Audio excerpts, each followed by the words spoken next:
pagi. Sebelumnya, perkenalkan saya Devina Putri Esa dengan NIM C1K019015 dari Program Studi Budidaya Perairan Universitas Mataram.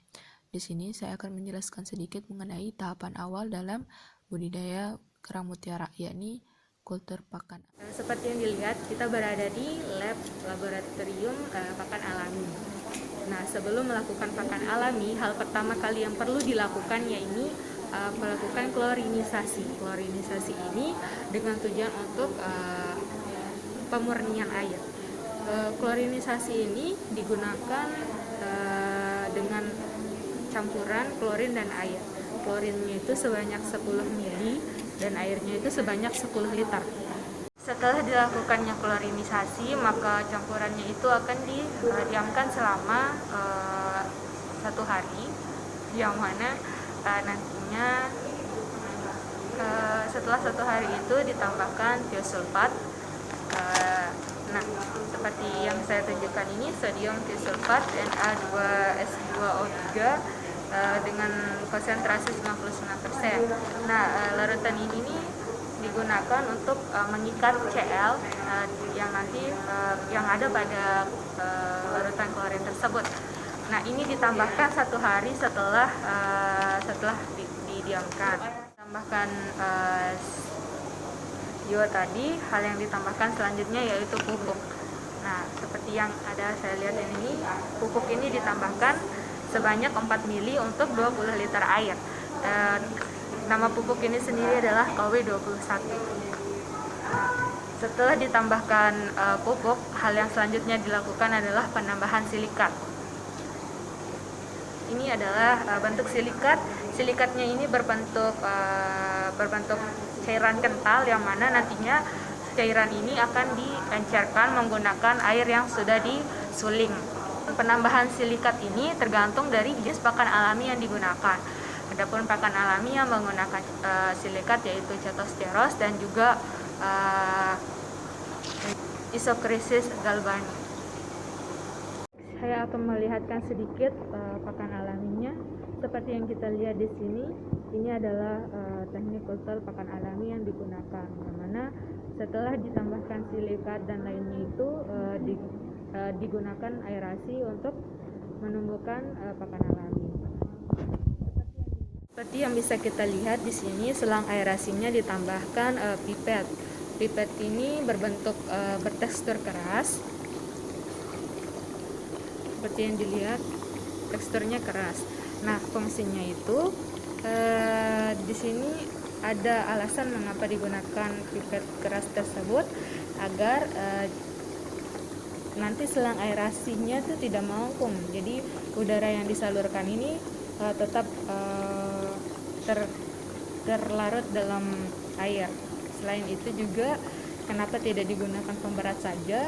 Alasannya itu adalah agar saat menggunakan batu aerasi, maka akan menimbulkan percikan-percikan air, yang mana nantinya percikan air ini akan mengenai tutup toples, dan akan menyebabkan pakan alami ini tidak tumbuh dengan baik atau tersangkut pada tutup toples tersebut, sehingga dapat meninggalkan kotoran pada tutup toples. Oleh karenanya digunakan pipet keras ini agar pakan alami tidak menyangkut dan pertumbuhan tetap stabil.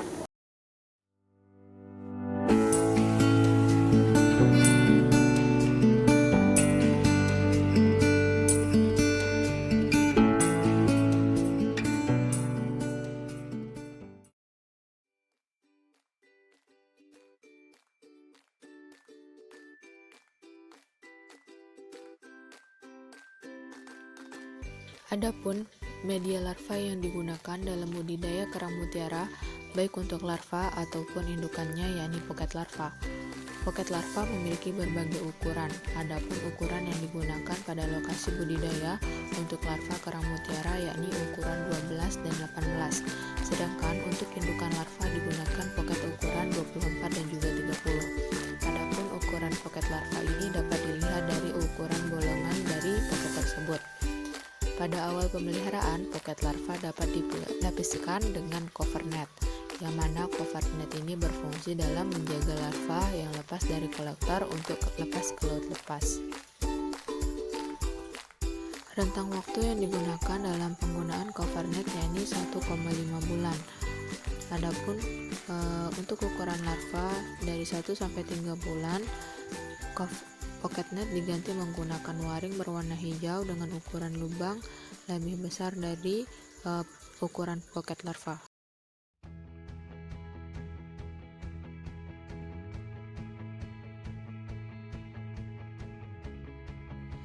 Dalam pemilihan induk, yang perlu dilakukan pertama kali yakni melihat ukuran dari induk. Ukuran panjang kerang mutiara yang dapat digunakan sebagai indukan yakni berukuran 20 cm yang berasal dari alam. Adapun perbedaan kerang mutiara jantan dan betina hanya dapat dilihat dari warna gonat, yang mana untuk kerang jantan warna gonatnya yakni putih dan pada kerang betina yakni berwarna kuning. Metode pemijahan yang digunakan pada kerang mutiara yakni kejut suhu, yang mana kerang dikeringkan selama 3 jam sampai kering sebagai perangsang suhu alami. Setelah didiamkan selama 3 jam, maka cangkang mutiara akan terbuka. Saat cangkang terbuka, kita dapat membedakan antara kerang mutiara jantan dan betina.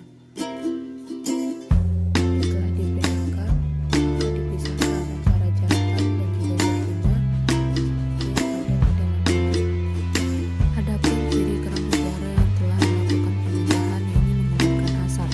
Setelah kerang mutiara mengeluarkan asap, maka dipindahkan ke dalam toples terpisah. Begitu juga dengan sebaliknya, toples diisi dengan 10 liter air. Setelah itu dicampur sperma jantan dengan sel telur betina.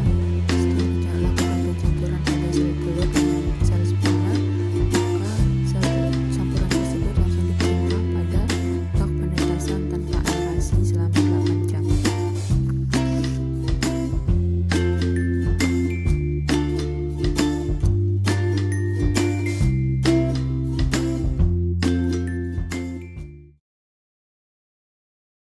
Selanjutnya, seperti yang dapat dilihat, kita berada di ruangan pemeliharaan, yang mana pemeliharaan ini pastinya dilakukan terlebih dahulu adalah pemijahan.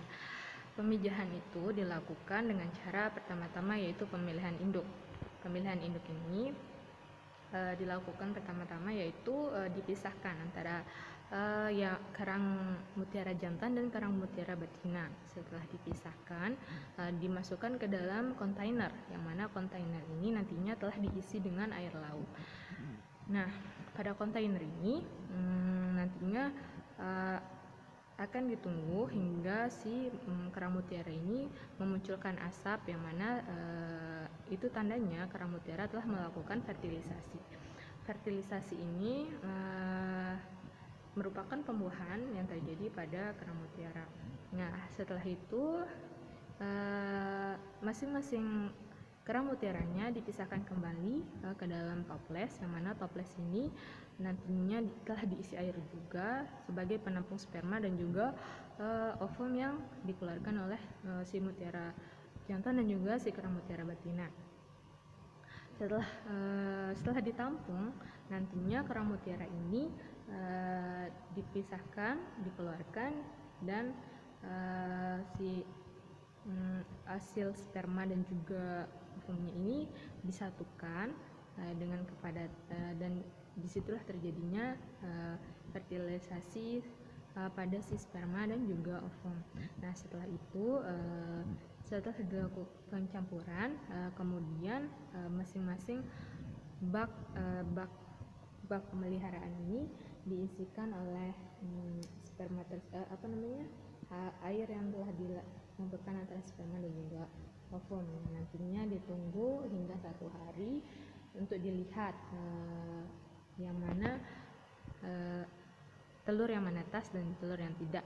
Adapun ciri-ciri telur yang menetas yakni telur itu akan berada di permukaan perairan.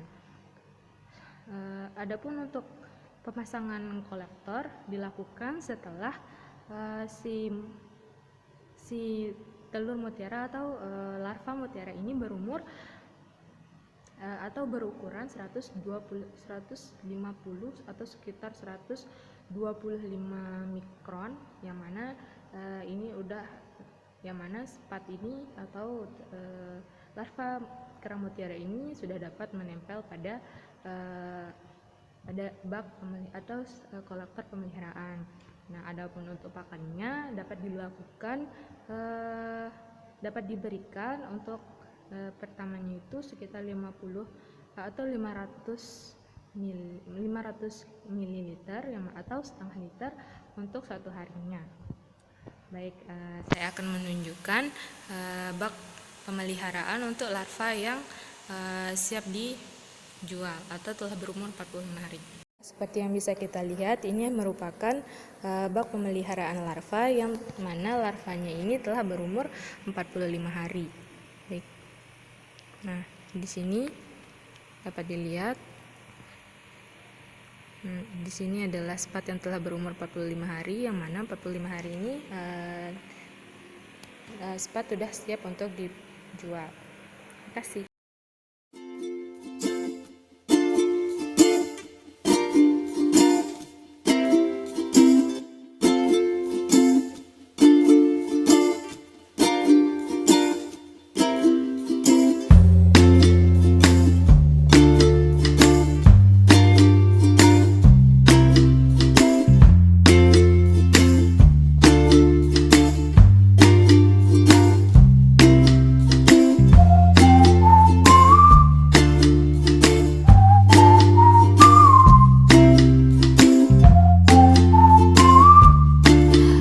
Operasi pada kerang mutiara merupakan teknik pemasukan inti ke dalam kerang mutiara.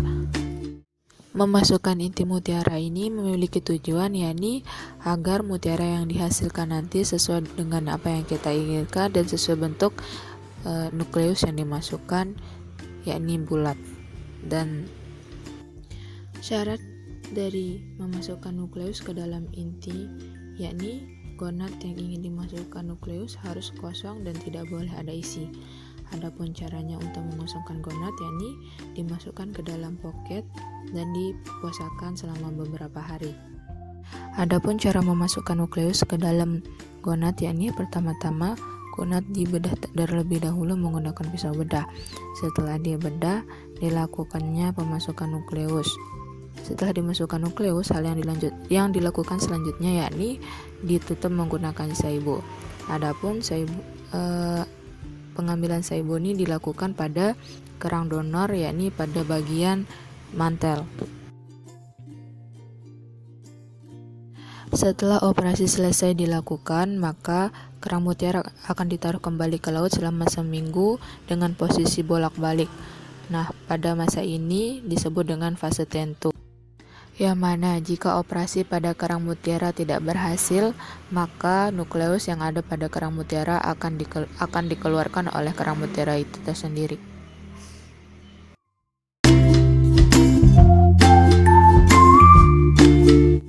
Sekian penjelasan saya mengenai teknik operasi pada kerang mutiara. Kurang dan lebihnya mohon dimaafkan. Wassalamualaikum warahmatullahi wabarakatuh. Bye-bye.